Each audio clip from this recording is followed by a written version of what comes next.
it's 6:57. I'll call to order the General Government and Public Safety Committee meeting. Attendance has been taken. Okay, thank you. Moves us on to the Police Department. Activity reports in the packet. Anything you want to point out, sir? No, I just want to say thanks for the shooting range out there. It's pretty good. Like you said, we need to get some type of structure. It doesn't have to be a structure. It could be like a carport, something like that for shade, and maybe a couple benches for sighting rifles and stuff like that. So get down the road a little bit maybe on that, but might be able to do it with the current stuff, but I don't know yet. But anyway, it's pretty good place. Not many shooting ranges are paved, so I can tell you that. So getting down in crouch position or stuff like that would be a lot easier on knees than being on gravel. It's going out to Finger Lakes. Yeah. Being this small, I was surprised they had a place to shoot. So next closest place is Green Valley, and it's kind of expensive. So, Yeah. But other than that, yeah, I had a good national night out.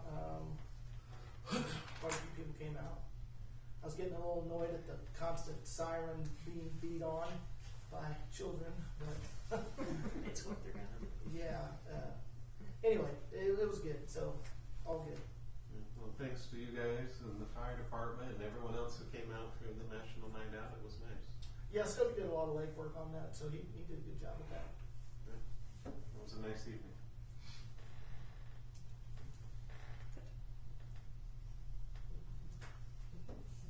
Any questions on the activity report before we get to the constitutionally compliant loitering ordinance segment? Okay. We have Terry. I've read through this, but do you have any background? So, Sydney and I have tossed this back and forth a little bit over the last several months. There's a lot of communities across the state that are looking at making these loitering ordinances more specific. Judges across the state have been, I think she told me exactly how many, but have been throwing them out because of vagueness. They encroach on, First Amendment rights and peaceful protesting and all of that. So Sydney has come up with this, and it's very specific to trying to prevent criminal activity in the public spaces. And it also defines, what is prohibited conduct and, protected conduct. So she feels that this is a really good ordinance for the city to look at, just to be proactive instead of reactive. We don't have an issue right now, but that doesn't mean that it couldn't pop up in the future. So we'd rather be proactive. Absolutely. A lot of times, at least my experience has been that where we have the most, not here, but where we used to have the most complaints is aggressive panhandling. And so the city of Columbia did ordinance where you couldn't panhandle within a certain distance of a bank or a business door, which is basically all downtown. I don't know how much enforcement they do on that anymore, seeing how it kind of seems like they're overrun by homeless down there.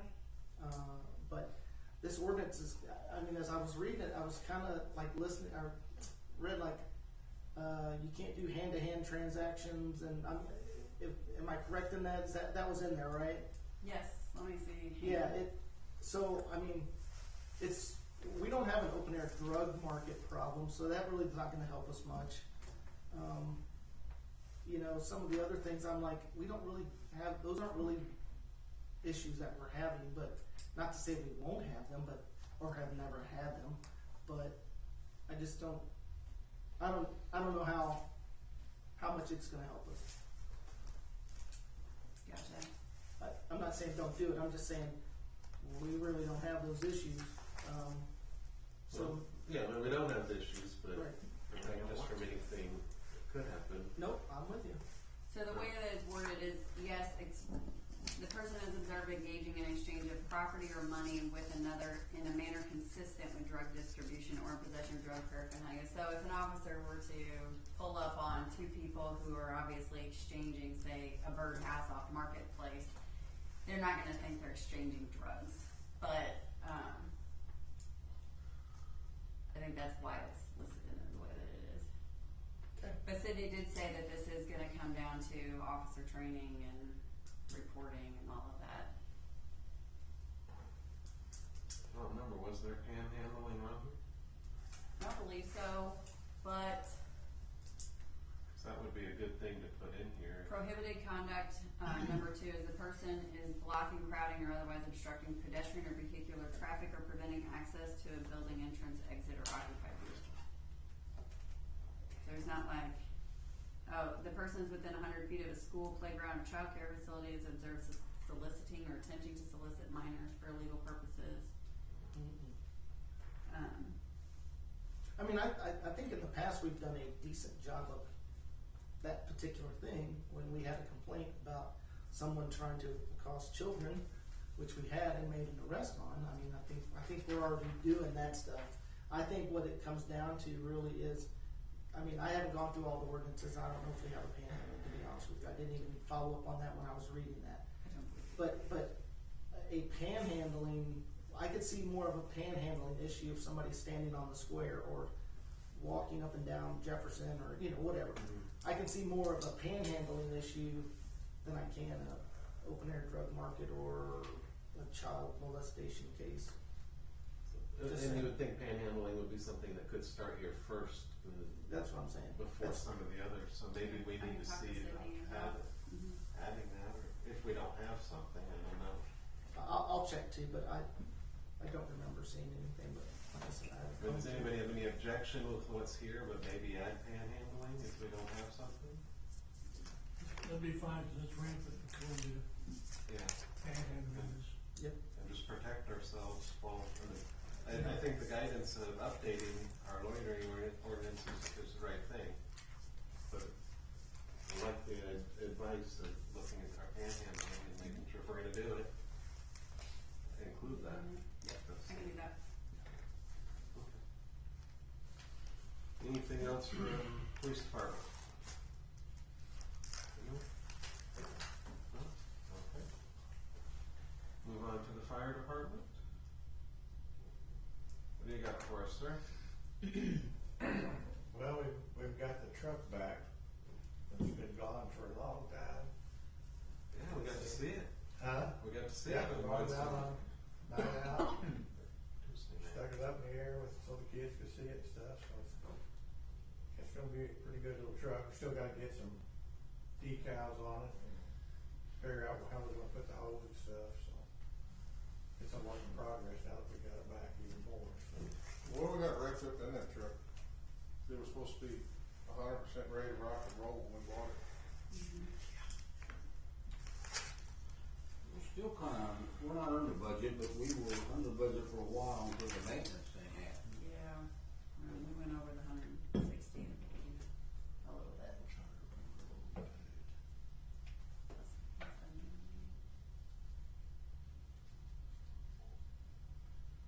Probably 168, I think, is where we're at.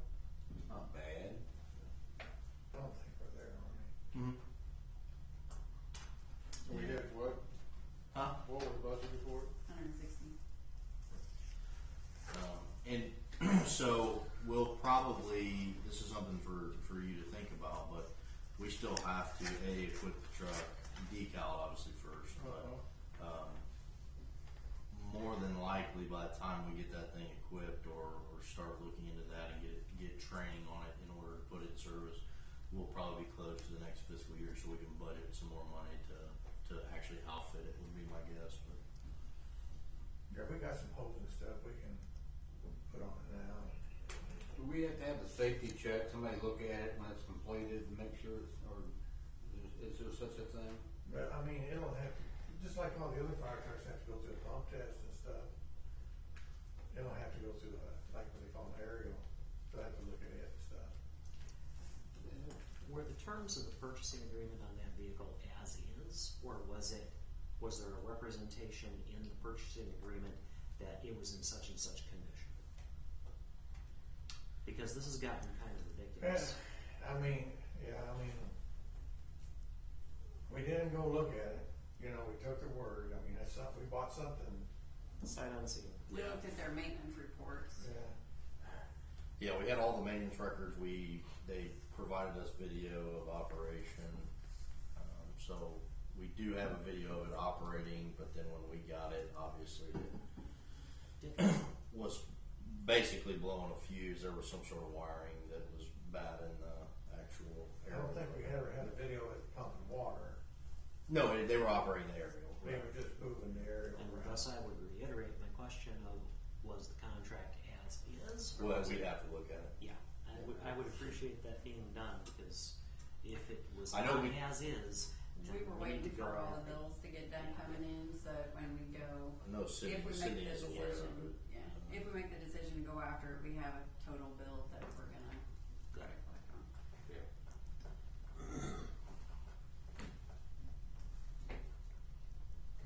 But I have looked online today, they send me of course they send me fire trucks to purchase all the time, and How long ago did we buy And that I- truck?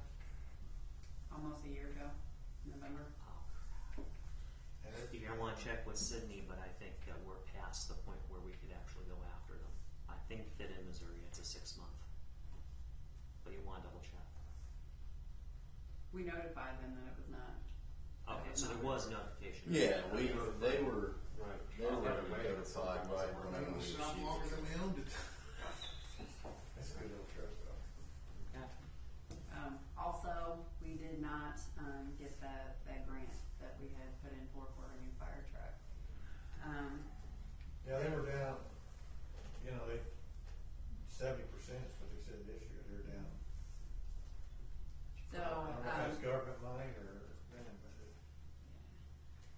so they will be in contact with us to go over any parts of our application that needs to be tweaked, and it will be put in again for the next year. Grants are drying up. Yeah. It's not just here, it's everywhere. Anything else? Okay, next thing on here is economic development. What do you ladies have for us this evening? Well, I apologize, I got a big old list. Without emergency. Okay, so Real Estate on the Move had a great turnout for the ribbon cutting and after hours. We want to thank you guys for anyone who attended.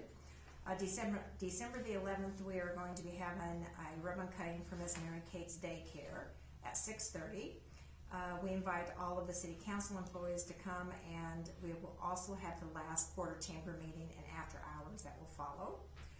Raffle tickets are available through the chamber and Chic for the VIP parking for the tractor parade. These spots will be in the city parking lot next to Albert's.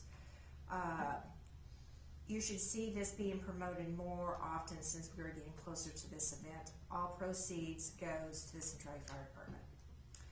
The majority of the food trucks for the tractor parade have been confirmed. 3 food trucks will be downtown. We're thinking about just setting them across from Adams Realty. Los Perez will be opened at Hometown. We're going to go with the same format as last year with the location of food trucks, porta potties, trash cans, and etc. like we did last year. I think that worked out really, really well, and we got a lot of good positive feedback from that. We are going to try to provide more things in the square for people to see and maybe do, and we're going to try and remind people the disclaimer that it is dark and the equipment machinery is very large, and to be responsible for yourselves and the children to stay clear of the path, the road of the parade. So if Sydney has anything that she wants us to make sure that we don't say that could get us in trouble or get the city in trouble with it, let me know. The chamber would like to ask the city to provide the cost of the porta potties for the tractor parade, if possible, from the economic development funds. They are $80 each. We're getting 10, which would be $850. The chamber would arrange it, pay for them, provide the receipt to be reimbursed, so there would be a paper trail. We would also like to ask the city if they could visit with Earl to provide 20 picnic tables from Parks and Recs again this year at no charge, especially since there's going to be more food trucks which will be in the downtown area. We appreciate the mayor and Real Estate on the Move for being the sponsors for the reindeer on the square. For the tractor parade, we have a good location for the reindeer. Ashley is going to be in contact with Tara regarding specific details for that whole event. Ashley is checking into sponsors for the Santa House to provide the Santa candy canes. I think we have one lined up. More information will come on that. Ashley has started on Sweet Saturday, December the 13th. It has grown, and we're hoping to add more free fun for families. And we think that the gingerbread contest is coming back, and we will have more details from that person who is interested in doing it. Ashley will be visiting businesses to let them know that the chamber is open to any business to host an event on Sweet Saturday if they would like to do so. Just to contact the chamber so we can try and promote and do a variety of different things, or have a special guest appearance from characters. We've arranged for the carriage rides again this year. Ashley will be getting with the city for permits if needed. We are thinking of starting and finishing everything reclaimed and figure out a route for those rides. Hopefully the weather permits this year, and we're planning on trying to get a sponsor for that also. The Christmas home tours will be on the same day as Sweet Saturday in the afternoon. We had a decent turnout last year, and we've had several requests to continue this tradition. More details to come on that. The Giving Tree applications are going out soon. We're trying to start earlier so more organizations and churches have an opportunity to request families to sponsor. We will be following the same format as last year since it's been working out as well also. The Welcome to Centralia sign-off 22 on Hubble property is now being taken care of and provided by Hubble. This is due to liability reasons from my understanding. The Chamber appreciates Matthew looking into this for us and helping us navigate this project. It's really taken a village. It's been quite the process. So thank you, Matthew, for helping us. It sounds like the Hubble is going to put up a very large sign. We kind of showed him what we was planning on doing, and so that's all I know about that. The Chamber is now looking into and hoping to replace the sign off Route B, the welcome sign to Centralia, if that is possible. It looks like part of it is on the state side and personal property of an homeowner. It will be more simplified than the sign that we were going to put out on Highway 22. Matthew, we may need your assistance on this also, sorry. Chamber is focusing on working on the new Welcome Center by adding ability in the open space. This will be coming together before the end of the year. We are getting things arranged to start this project and excited that this will be an asset to anyone coming to visit our great city as well as to our community families. The lights on the square will Anchorfest. Would the city like for us to take them down or keep them up? We have visited about this in the past, so we could continue using them, but replace the wooden beams with metal poles. We want to work with the city on this and Park and Recs, but would like to keep the committee as small as possible to make it simple. We have had positive feedback regarding the lights in the square that's there right now, and if that's something that we want to do, we want to proceed with this as soon as possible. Chamber will be participating this year with a display on the square for Light Up the Night, and we're going to start encouraging other businesses to do so also. Side note, Chamber is very pleased with the Wine and Whiskey Walk. We had 82 VIP, 159 general, give or take, with $955 worth of Chamber bucks going immediately back into our businesses from this event. We're very pleased that this is one of our goals we've set and achieved. And Tara, we wanted to let you know that you are always welcome to attend any of our chamber meetings on the first Tuesday of the month. That's it. Any questions for the chamber? As always, good job. A lot of stuff going on, Lexi, and thank you. Appreciate it. Appreciate the updates. Okay, we don't have anything from the park board in our packet. We got stuff from the sorry, no, there is park board, sorry. Didn't see it. So park board information's in the packet. It's in their surplus list. 7C is park surplus. Curious what's in their surplus list.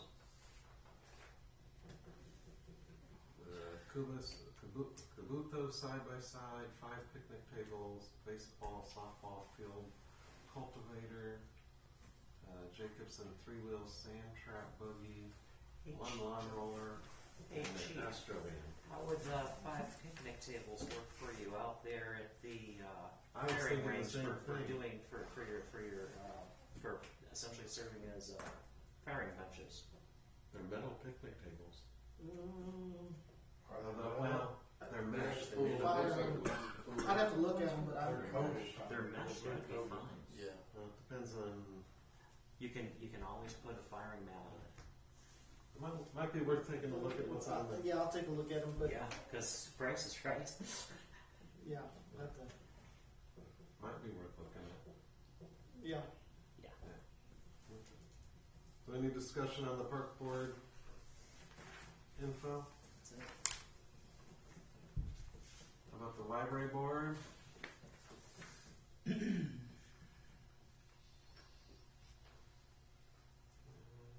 see. What's that?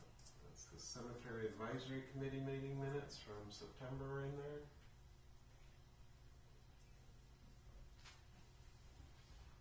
Anything there anybody wants to talk about? We get to our financial reports. Anything in particular you want to highlight from the financial reports, Sarah? No. I was Okay. trying to remember if we needed to talk about anything with the cemetery, though. I believe that we will be putting before the board an increase in plot space. Is that right, Beth? Yes, so we're gonna go up to $500 to be consistent with Todd's across the road. From 300 to 500. For what? Cemetery Cemetery plot plots. spaces. You're going from 300 to 500? We're on the last section. I mean, we're gonna run out of space soon. Makes sense. There's also been some discussion about, I'm sorry, what are they called again? Cultivarians. Columbarians. That's where they have the large granite, basically cremains, structures, and they're very expensive. But with us, we've started to run out of room at the cemetery. I believe that is something that we should start to look at. Because if we don't have spots to sell, we don't have revenue to take care of the cemetery. So that is something that's been bounced around the cemetery that they've been discussing. But I think that the board needs to also be thinking about if that's a route we want to go, or Before we sell all the spots, because then we have to actually convert some of those spots into that. We have voted to section off a portion that's left to hold. We do have a large area right by the directory on that main road that we've saved for when we have ceremonies for Memorial Day or whatever. We could put them on each end of that and still have space to have the ceremonies and things like that. But we're probably going to block off a portion of the section that's left just in case, because we can always open it back up and sell them if they don't want to put one there. I mean, we're talking, these things are like $20,000. They're really expensive. And then that's not counting the foundation you have to put them on. Well, the size of them, would it be similar to the one across the road? The one we're looking at is bigger actually than that, because in my opinion, this one he's got across the road is about $14,000, and we can put one up for $20,000 that has 3 times the spaces. So why would would you you do make that? the spaces less expensive? Right. for the consumer? Yeah, So, makes sense. Sounds like something that needs to be considered. As far as plot costs go, is the increase in cost an effort to conserve the remaining spots? the concern is that Glendale across the road he charges $500 Yeah. for his spots, and he's like, we're not in competition with each other, which we're not. And it's just a matter of being consistent. And I did, when I initially pitched this to them, I did some data collection from surrounding towns and things, and 500 is the lowest by far. Okay. So we're kind of brought up more on point with everyone else. And I mean, some places you have a perpetual care fee, and so it's another $3 or $4 tacked onto that.